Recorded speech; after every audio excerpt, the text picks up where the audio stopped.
सलमान खान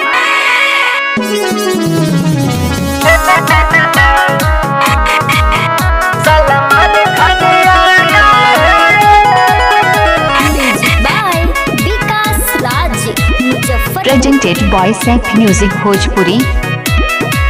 आज हो छठ भीड़ भइल बावे भारी, जल्दी से आवा जाने होई तैयारी। आज हो छठ भीड़ भइल बावे भारी, जल्दी से आवा जाना होई तैयारी।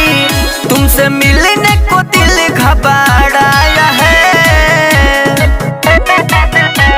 घर से निकल कटरीना घाट पे सलमान खान आया है।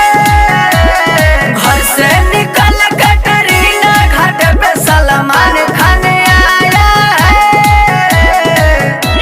बोलो छठी मैया की।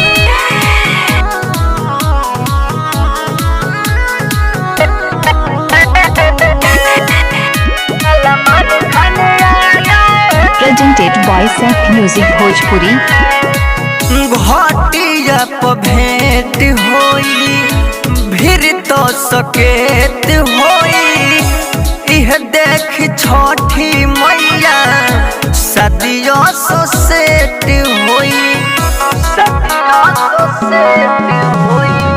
घटिया पर भेंट होई, भीड़ तो सकेत होई।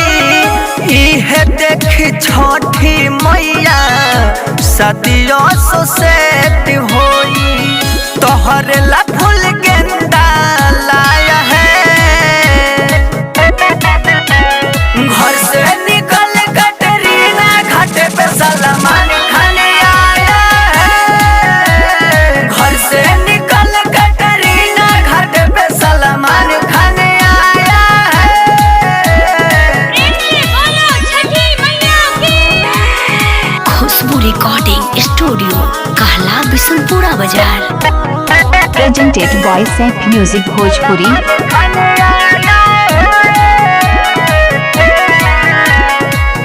मन जिस मन मोही से धीर न धराई हो, जल्दी से आजा सोए अर्घा दियाई हो, अर्घा दियाई हो।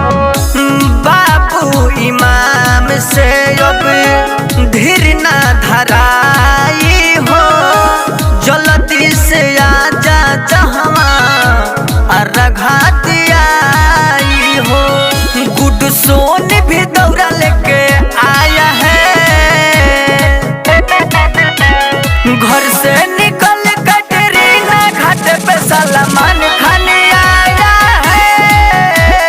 घर से निकल कटरीना घाट पे सलमान खान आया है। आज हो छठ भीड़ भइल बावे भारी, जल्दी से आवा जाना होई तैयारी। तुमसे मिलने को दिल घबराया है, घर से निकल कटरीना घाट पे सलमान खान आया है। घर से निकल कटरीना घाट पे सलमान खान आया है। Presented by Seth Music Bhojpuri।